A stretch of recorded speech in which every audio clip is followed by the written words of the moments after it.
Cette histoire débute, comme il se doit, dans un pub un peu hors du chemin, où nos héros aimaient le liquide qu'on y boit et discutaient de ce qu'on allait faire demain.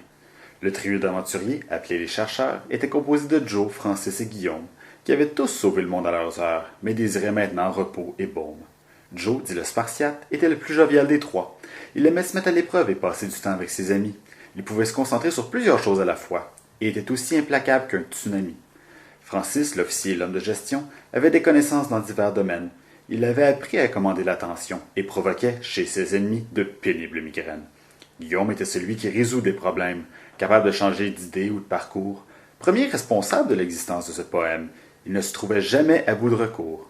Les chercheurs discutant de leurs aventures virent alors s'immiscer dans le pub un étranger sombre à la mine dure, mais qui se souciait de l'avenir du globe. « Amis héros, j'ai besoin de votre aide, » dit alors le mystérieux étranger. « Remettez-vous en selle sans intermède et venez excuser mes rimes faciles en « et ». Des monstres attaquent les passants et les bombardent de rayons UV, qui les arrêtent dans leur élan et créent des bubules pour les enfermer. Inquiets, nos héros accoururent hors du restaurant. Ils arrivèrent sur la rue principale, qui était pleine de petits démons envahissants, désirant répandre la peur et le mal. Ces créatures immondes, s'appelant inertiens, étaient toutes roses, noires et méchantes. Ils lançaient des bubules sur les gens en chemin et riaient devant le spectacle paniquant. L'étranger, moins surpris, fut le premier à réagir. Il se lança dans la mêlée et chargea violemment, pour renverser 10 inertiens en train de courir, qui s'envolèrent frappés par ce brusque élan. Guillaume, par son audace encouragée, s'empara d'un graffiti banc de parc, qu'il utilisa comme une arme improvisée pour lutter contre des ennemis de marque. Francis, le fin stratège du groupe, ayant déjà quelques ruses et stratégies, chercha alors des outils qui coupent et réalisa une idée de génie. Finalement, Joe tenait à son titre. On ne néglige pas d'être un Spartiate. Il cria si fort à en briser les vitres que les inertiens eurent une peur immédiate. Les héros étaient donc au cœur de la lutte, en train de protéger la ville et les gens, et grâce à leur courage, de minute en minute, on croyait qu'ils allaient en sortir gagnants. C'était sans compter sur le vil Crabula, ce malin qui n'avait aucune intention de laisser le groupe triompher ce jour-là, et qui leur lança une pluie de jurons. Crabula était en effet le roi des inertiens, un titre gagné grâce à sa maîtrise des bubules. Il n'y avait personne de meilleur pour faire le pas fin, et cet ennemi avait l'esprit d'une crapule. Les chercheurs n'étant pas sans ressources, et désirant arrêter au plus tôt cette menace, affrontèrent la source de leur frousse et lui donnèrent des coups d'autobus dans la face. Ne s'en tenant évidemment pas là, ils entreprirent, comme un seul homme, de chanter une berceuse parlant de tigres et d'impala, censée envoyer Crabula faire un somme. Mais le méchant créateur des bubules vilaines n'était pas prêt à se laisser endormir. Il cria « Vous n'êtes pas au bout de vos peines !» et se mit alors, bizarrement, à rire. Car ces soldats inertiens, très habiles, avaient profité subtilement de l'occasion pour entourer le groupe avec leurs pattes mobiles et lancèrent leurs rayons à l'unisson. Les héros, suite à la bonne idée de Francis, avaient mis cet après-midi-là de l'écran solaire. Les UV eurent autant d'effet que de la réglisse avant d'être dispersés dans les airs. Réalisant qu'il devrait trouver une nouvelle arme, Crabula décida de retirer rapidement ses troupes. Il laissait néanmoins les citoyens de la ville en larmes, car les bubules en avaient attrapé un bon groupe. Les familles parlaient aux gens pris au piège, au sein des bubules qui les séparaient, des pauvres victimes de ce triste sortilège, et elles ne pouvaient pas aider ceux qu'elles aimaient. Au milieu de la fumée, la victoire acquise, apparut alors un fantôme tout souriant. « Rosalind Franklin, dit-elle d'une voix exquise, en tendant la main à nos amis gagnants. J'étais une grande scientifique en mon temps, mais on ne me donna pas le prix Nobel, car avant cela, j'ai affronté moi-même une bubule à l'air méchant, et, comme celle-ci fut gagnante, il était trop tard pour moi. Cependant, je suis revenu vous soutenir, car les bubules font trop de gens attristés. J'ai découvert comment les détruire, et je vais tout vous expliquer. Voyez-vous, quand une bubule attrape une personne, cette personne, prisonnière, se fait engloutir. Elle peut encore parler et elle raisonne, mais elle n'est pas certaine de pouvoir sortir. Des fois, par chance et courage, la bubule se déchire. Parfois, malheureusement, le sort est plus tragique. Les bubules s'assombrissent et on ne peut plus les franchir, et les gens ne peuvent plus voir les paysages magiques. En effet, lorsqu'une bubule devient toute sombre et grise, les amis et parents ne peuvent plus se parler à travers la paroi. Ils doivent affronter la tristesse, la peine et la crise, et, pleins de douleur, rentrer seuls chez soi. Des armées de gens essaient de percer les bubules, mais elles sont très résistantes et compliquées. Il faut des trucs, des idées et des formules qui prennent très longtemps à développer. Maintenant, soyons sérieux, car au fond, ces bubules sont clairement une métaphore pour une maladie de cellules en multiplication, ce qui nous évite de parler de mort. Cependant, dans un cas particulier qui nous intéresse, il existe un sage qui pourrait nous être utile. C'est un érudit qui étudie sans trop de stress et qui vit chez le Père Noël, là-bas, sur une île. Voyagez donc à l'île du savant si arrangeant, et demandez-lui s'il connaît le secret, d'une manière simple, évidemment, d'arrêter le méchant Crabula pour de vrai.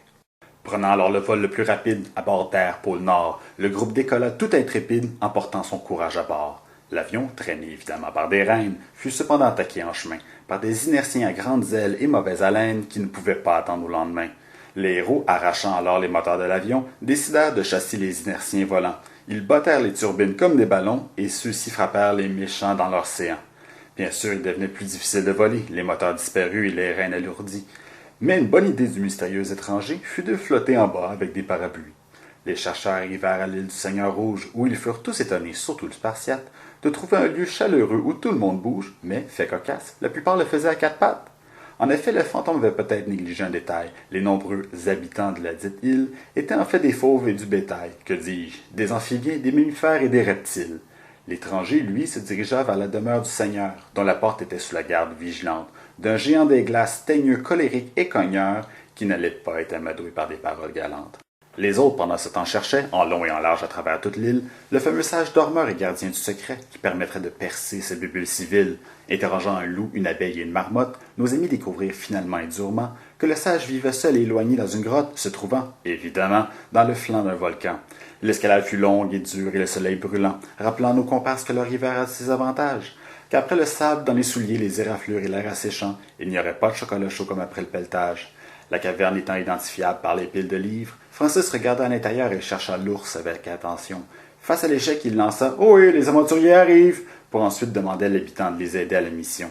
Sortant de derrière une bibliothèque avec un air pensif, l'ours avança avec calme vers les chercheurs. Il leur dit « J'ai entendu parler de votre objectif, et je vous avoue qu'il me réchauffe le cœur.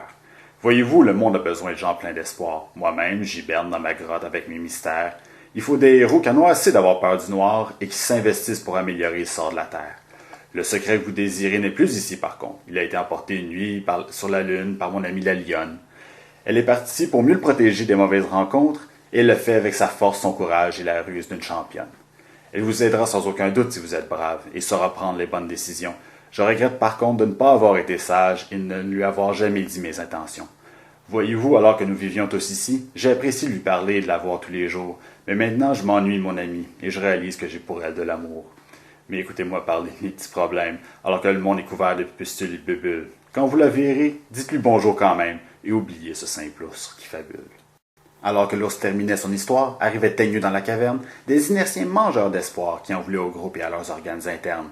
Alors que les chercheurs distribuaient des coups, essayant de sortir de la grotte pour prendre l'air, le sage ours, au tempérament généralement doux, se dit finalement « Bon, là, ça va faire !» Pendant que les baffes oursonnes pleuvaient, nos héros se sauvèrent vers le palais, où l'étranger, patient, les attendait, mais cherchait encore à passer le géant épais. Jonathan sauta alors sur les épaules de l'étranger, suivi de Guillaume et Francis à leur tour. Ils formèrent donc un totem tout assemblé, et leurs pouvoirs combinés furent mis à jour. Décidés à aller chercher du renfort, en attrapant la neige au sol pour en faire des balles, ils les projetèrent tellement vite et fort que celles-ci atteignaient des vitesses anormales. Le géant, tout aussi grand et lourd qu'il soit, faisait face à des projectiles relativistes. Il fut frappé par plein de balles à la fois, avant de s'éloigner vaincu et triste. Les chercheurs ayant mérité leur audience furent très heureux de rencontrer M. Noël. Guillaume dit même « Pendant que j'y pense, voici ma liste pour l'année nouvelle. » Saint-Nicolas, toujours jovial, leur avait préparé un petit cadeau. « Pour votre voyage sidéral, j'ai une fusée qui fonctionne à l'eau. » Comme le groupe allait sur la Lune, autant donc utiliser les marées. Profitant de leur bonne fortune, tous s'apprêtèrent à décoller. Le voyage fut rapide et magnifique, dans le ciel aux étoiles scintillantes. Ils approchaient enfin du secret scientifique pour se débarrasser des bulles épeurantes.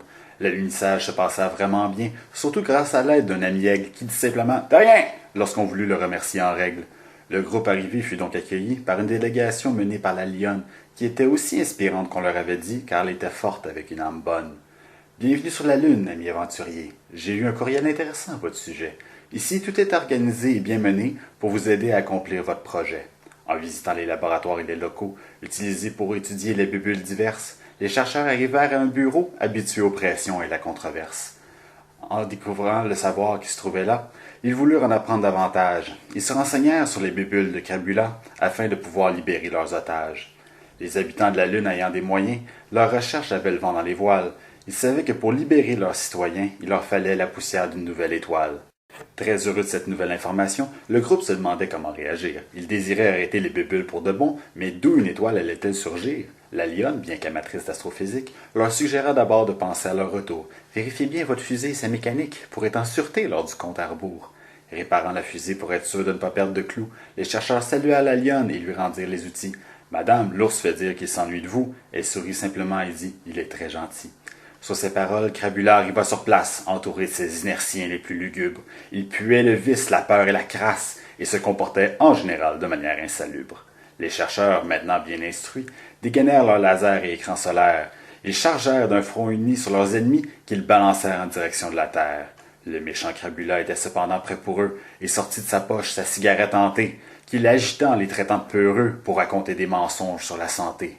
Alors que la fumée de cigarette les menaçait, et, pire encore, car celle-ci était secondaire, Crabula dansait, chantait, fumait et riait, alors que les bulles apparaissaient dans l'air. Face à un danger si important, Francis fit preuve d'un esprit ouvert. Il sortit une bouilloire et jeta des feuilles dedans, et prépara pour tous une potion de thé vert. Les chercheurs protégés contre ce mal si connu, le combat se poursuivit dans l'espace, à coups d'astéroïdes et satellites en continu, ils le harcelaient comme des as. Les UV et la fumée étant arrêtés, le vilain dut être original. Il saisit une roche et, entêté, chargea à dos d'orignal. Mais que peut faire une simple roche face à des héros comme ces hommes? Sauf que ce n'était pas une garnotte moche, mais bien un morceau d'uranium. Exposés aux diverses radiations, les chercheurs firent leur choix. Ils chargèrent de toutes les directions et frappèrent les 4 à la fois. Ayant un cœur immense et un bel esprit, ces aventuriers avaient force et précision. Leur impact fut si important à un point précis que cela démarra une réaction de fusion. En effet, dans des conditions extrêmes, il est possible de recréer le cœur d'une étoile. Cela prend les efforts de la crème, mais sur ce mystère, on peut lever le voile. Ainsi, par une belle nuit d'été, on vit apparaître dans les cieux une nouvelle venue dans la nuit étoilée qui donna espoir aux gens malheureux. Comme c'est une histoire pour tous, elle finit évidemment bien. Il est inutile de se représenter la frousse qui n'apporte généralement rien. Les gens affrontant avec force les bulles pleines d'inconfort eurent donc une chance précoce qui fit éclater ces métaphores.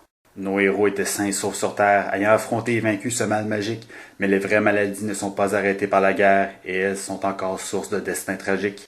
Malheureusement, le malheur a plusieurs sources. Trouvez donc en votre cœur, je vous en prie, quelque temps, argent, conseils et ressources pour supporter un relais pour la vie.